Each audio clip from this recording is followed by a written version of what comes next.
Okay, so what we're doing today is we're comparing counts, and we kind of started it yesterday by doing that M&M problem. And so what is chi-squared? Well, that's the symbol for it, and what it does is we're going to use chi-squared methods when we are looking at multiple categories, but they need to be quantitative. Okay, so we can't look at averages. We can't look at numbers, other things. All we can look at is category data. Okay.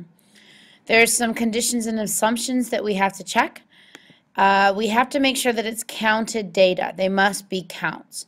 If you do have percents, then you can actually find out what those are by multiplying by how many people there were in the table or in the survey. But you do have to have counted data. It has to be counts of people. We also need to know that each cell is independent of each other. So we had to know that on our M&M activity that a red M&M was independent of a brown M&M. Okay. And then randomization. Now, things only have to be random if we're trying to make a generalization to the entire public. If we're just trying to look at our data and not make a comparison to what the general public means or the whole population, then it doesn't need to be random. But if we're trying to make statements that compare to the entire population of something, then we do have to ensure that it's a random population or a random sample, actually. And then the last thing is the expected cell frequency. Each thing in the cell you have to have at least 5 of. So those of us that did the M&M activity and we didn't have 5 of a certain color of M&Ms, this wouldn't work.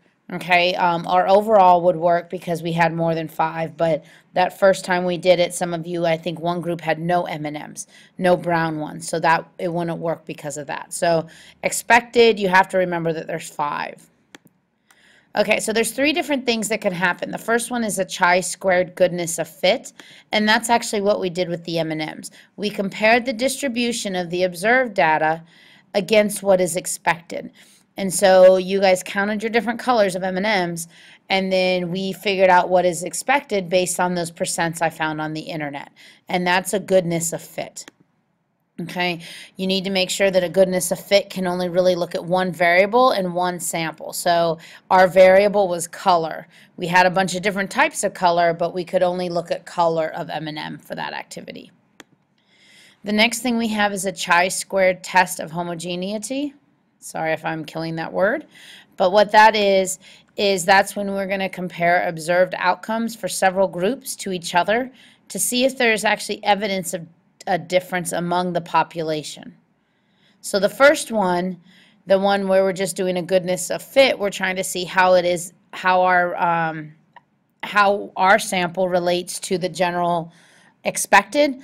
And this one, we're looking to see if there's evidence of population. Here's an example.